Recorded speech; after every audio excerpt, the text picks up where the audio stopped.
السلام عليكم. اهلا وسهلا بكم في قناتكم قصص وحوادث من الواقع. كل قصصنا وحوادثنا حدثت بالفعل وليست من خيال المؤلف. انا تقى عمر 10 سنين من محافظة الفيوم. بابايا اسمه علي، شغال في مصلحة حكومية، موظف على قده، وامي ست بيت وانا وحيدة ابويا وامي، متفوقة دراسيا والحمد لله. ابويا مش مخليني نفسي في اي حاجة، امي ربنا يبارك لها على قد ما بتقدر تهتم بكل تفاصيل حياتنا. من سنة تقريبا امي وابويا لاحظوا بقع بيضة في ايدي، بدأت تزيد وتنتشر في ايدي واجزاء اخرى من جسمي. امي اخدتني للصيدلي وشاف البقع وقال لازم اروح لدكتور امراض جلدية. كان شاكك في حاجة بس ما كانش عايز يصدم والدتي، وانه مش هيقدر يصرف لي اي علاج بدون رشدة الدكتور. تاني يوم والدي اخدني لدكتورة امراض جلدية مشهورة عندنا في المحافظة.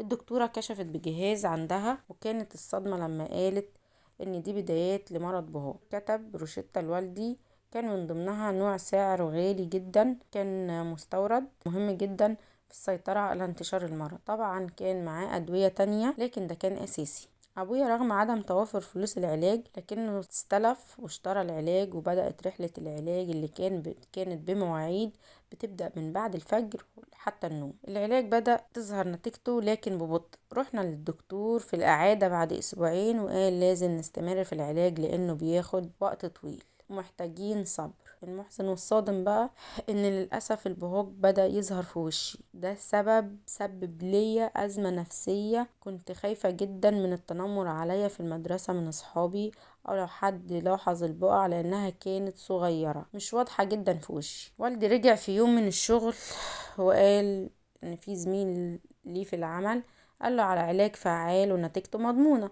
طبعا فرحت، والدتي فرحت جدا وسألناه ايه هو العلاج ده. قال صدقة بنية الشفاء. قلت له ازاي؟ قال لي رسولنا عليه الصلاة والسلام قال داووا مرضاكم بالصدقات. فعلا والدي قرر انه مع مرتبه اللي كان باقي عليه 5 ايام يخرج جزء منه كصدقة بنية الشفاء ليا، والحمد لله. والله خلال اسبوع فقط من الصدقة بدأت ألاحظ أثر الصدقة، فبدأت البقع تختفي شوية شوية، وبدأ المرض يتوقف، الانتشار بتاعه يتوقف في جسمي والحمد لله. تاني شهر والدي قرر برضو انه يعمل صدقة تاني، وفعلا أخرج صدقة بنية اكتمال الشفاء، والحمد لله والشكر لله اختفت البقع تماما، وتمثلت للشفاء بفضل الله وبفضل الصدقة بنية الشفاء.